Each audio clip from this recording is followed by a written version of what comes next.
pollinisateurs, ça prend en compte tout ce qui pollinise et donc ça prend en compte aussi bien les abeilles, sauvages et domestiques, que les papillons, que certains oiseaux qui peuvent polliniser aussi. Effectivement, les pollinisateurs sont en déclin. On s'appuie sur des études de l'INRA d'Avignon, de l'INRA Bernard Vessière, qui démontrent que les pollinisateurs sauvages sont au moins aussi importants que les abeilles domestiques dans l'équilibre des écosystèmes et dans la reproduction des plantes à fleurs.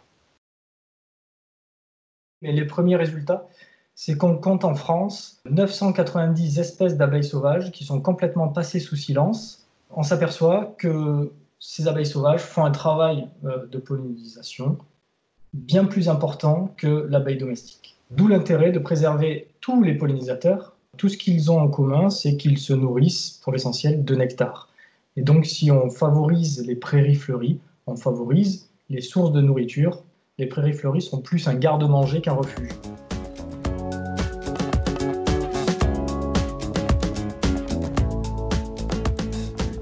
Les plantes mellifères, elles sont plutôt en déclin.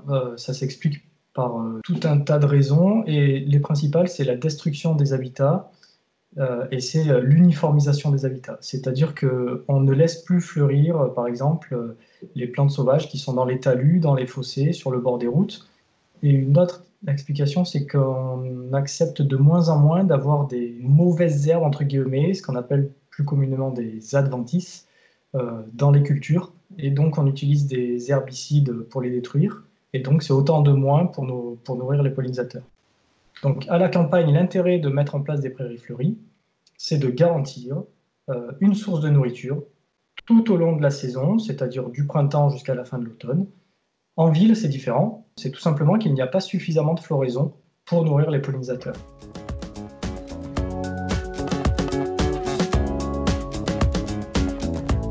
Il faut simplement expliquer aux propriétaires, aux jardiniers, accepter que l'herbe pousse, que les plantes qui composent cette herbe puissent fleurir et puissent nourrir les pollinisateurs, c'est vraiment important, c'est primordial.